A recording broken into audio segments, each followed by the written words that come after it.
नमस्कार व्यूअर्स। 4 महीने हो गए हैं आरजीकर मेडिकल कॉलेज हॉस्पिटल के ट्रेनी डॉक्टर के रेप और मर्डर के खौफनाक केस को, लेकिन न्याय अभी भी दूर लगता है। 9 अगस्त 2023 को हुई इस घटना ने न सिर्फ कोलकाता बल्कि पूरे देश को हिला दिया था। एक हेल्थ केयर प्रोफेशनल के लिए सबसे सुरक्षित जगह माने जाने वाली जगह पर ऐसी घटना ने मेडिकल फ्रेटर्निटी और समाज को गुस्से और चिंता से भर दिया था। 9 अगस्त की सुबह हॉस्पिटल के सेमिनार रूम में 31 साल की पीजी ट्रेनी डॉक्टर का शव मिला। ये एक ऐसा दिन था जिसका अंत एक आम दिन की तरह होना चाहिए था। कोलकाता पुलिस ने तुरंत एक्शन लेते हुए एक सिविक वॉलंटियर संजय रॉय को अरेस्ट किया, लेकिन ये तो बस शुरुआत थी एक लंबी और कठिन न्याय की जर्नी की। कोलकाता पुलिस की इनिशियल इन्वेस्टिगेशन पर सवाल उठाए गए, जिसके बाद 13 अगस्त को कलकत्ता हाई कोर्ट ने केस सीबीआई को हैंडओवर कर दिया। कोर्ट ने इन्वेस्टिगेशन में पुलिस की कमी और एविडेंस संभालने में उनकी नाकामी पर असंतोष व्यक्त किया। ये केस सीबीआई को दिया गया, जो देश के सबसे सेंसिटिव और मुश्किल केसेस को इन्वेस्टिगेट करती है, पर फिर भी सीबीआई की इन्वेस्टिगेशन के बावजूद केस में डिले होता रहा। 19 अगस्त को सुप्रीम कोर्ट ने सुओ मोटो कॉग्निजेंस लेते हुए इस केस को एक अर्जेंट मैटर बताया और जल्दी से न्याय की बात कही, लेकिन उसके बाद भी ट्रायल की रफ्तार धीमी ही रही। फिलहाल सिल्दा के स्पेशल सीबीआई कोर्ट में मंडे से थर्सडे तक दिन प्रतिदिन ट्रायल चल रहा है, लेकिन केस का अंत अब भी दूर लगता है। सिर्फ यही नहीं, सुप्रीम कोर्ट में भी मंगलवार को 1 महीने के बाद इस केस को फिर से उठाया गया है। New chief justice of India Sanjeev Khanna के सामने जब पहली बार ये मामला आया, तो देखते हैं कि उन्होंने इस पर कैसे सुनवाई की और अपने क्या ऑर्डर्स पास किए हैं। सुप्रीम कोर्ट के chief justice of India Sanjeev Khanna और जस्टिस संजय कुमार की बेंच मंगलवार को जब इस केस को टेकअप करती है, तो उन्होंने नोट किया कि सिल्दा के स्पेशल सीबीआई कोर्ट में मंडे से थर्सडे तक डे टू डे बेस पर ट्रायल हो रहा है। अब तक प्रोसिक्यूशन की तरफ से 81 विटनेसेस में से 43 विटनेसेस के स्टेटमेंट रिकॉर्ड किए गए हैं। सॉलिसिटर जनरल तुषार मेहता, जो सीबीआई की तरफ से रिप्रेजेंट कर रहे थे, ने बेंच को बताया कि आरजीकर हॉस्पिटल में फाइनेंशियल इरेगुलरिटी का एक और अलग केस इन्वेस्टिगेट किया गया है और चार्जशीट भी फाइल की गई है, लेकिन क्योंकि इस केस के एक्यूज्ड पब्लिक सर्वेंट्स हैं, उनके प्रोसिक्यूशन के लिए स्टेट गवर्नमेंट की सैंक्शन अभी तक पेंडिंग है। वहीं विक्टिम के पेरेंट्स के लॉयर एडवोकेट वृंदा ग्रोवर ने कोर्ट में कहा है कि उन्हें उम्मीद है कि सीबीआई सप्लीमेंट्री चार्जशीट फाइल करेगी, जो उन लोगों को भी शामिल करे जो एलिजिडली क्राइम को कवर अप करने में शामिल हुए थे। उन्होंने कहा, this is not just about one incident but about the larger accountability of those in power. Hearing के दौरान सुप्रीम कोर्ट ने नेशनल टास्क फोर्स यानी कि एनटीएफ की रिकमेंडेशंस का भी जिक्र किया, जो हेल्थ केयर प्रोफेशनल्स के लिए सिक्योरिटी कवर इनहांस करने के लिए बनाई गई थी। कोर्ट ने स्टेट्स और यूनियन टेरिटरीज को कहा है कि वो एनटीएफ रिकमेंडेशंस पर अपने रिस्पॉन्सेज दे। एनटीएफ को अपने फाइनल रिपोर्ट 12 वीक्स के अंदर दाखिल करने के लिए कहा गया है। केस के बारे में सभी डिटेल्स लेने के बाद सीजीआई लेड बेंच ने अगली हियरिंग 17 मार्च तक की रखी है।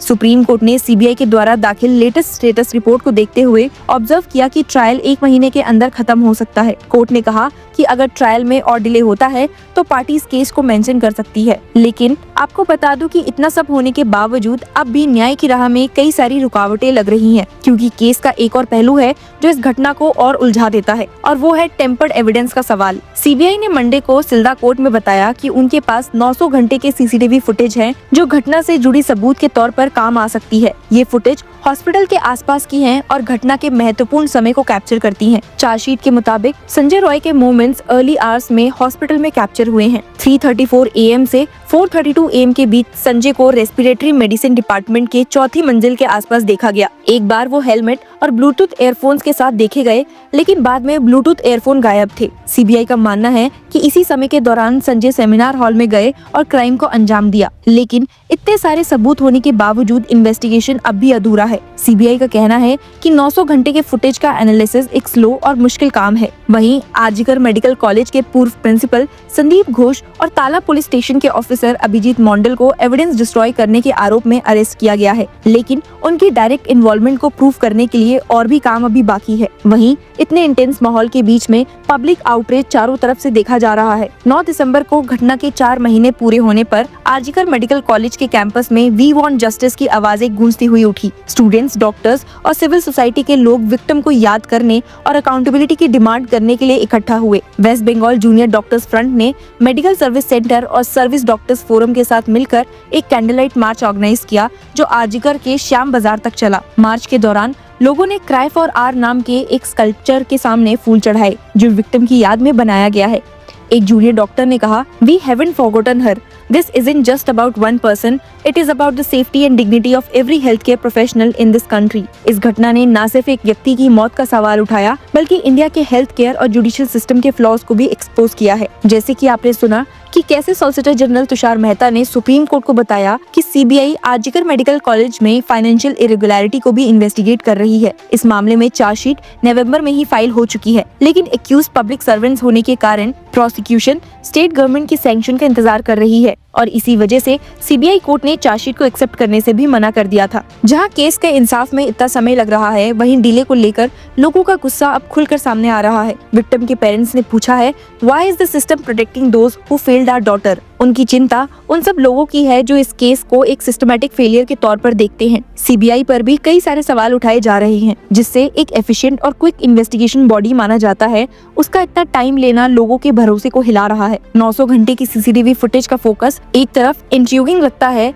लेकिन दूसरी तरफ स्केप्टिसिज्म भी बढ़ाता है। सबूत का रहस्य अब भी अनसॉल्व्ड है और लोगों के मन में ये सवाल है कि सिस्टम कौन सी बात छुपाने की कोशिश कर रहा है। सुप्रीम कोर्ट ने अगली तारीख 17 मार्च के लिए शेड्यूल की है। तब तक ये केस एक पेनफुल रिमाइंडर है इंडिया के जस्टिस सिस्टम के फ्लॉज का। विक्टिम के साथियों और सपोर्टर्स का स्ट्रगल जारी है, लेकिन उनका पेशेंस अब कमजोर पड़ रहा है। Justice delayed is justice denied, एक सीनियर डॉक्टर ने कहा during the candle light march, और ऐड किया that we will not rest until her killers and their enablers are held accountable. ये केस सिर्फ एक इंसान की मौत का नहीं, बल्कि इंडिया के लीगल सिस्टम का एक टेस्ट बन गया है। क्या सिस्टम इस चैलेंज को पार कर पाएगा या अपनी इनएफिशिएंसीज के बोझ में दब जाएगा? ये देखना अभी बाकी है। फिलहाल पूरा देश देख रहा है, इंतजार कर रहा है और उम्मीद कर रहा है कि जस्टिस चाहे देरी से ही सही डिनाइड ना हो। We hope to see some progressive changes in this case soon. To know more about this case and to stay updated with the case updates, follow Law Chakra. Hello law lovers and justice seekers, welcome to law Chakra. हम आपके लिए लेकर आए हैं कुछ बहुत ही exclusive. Introducing law Chakra prime membership,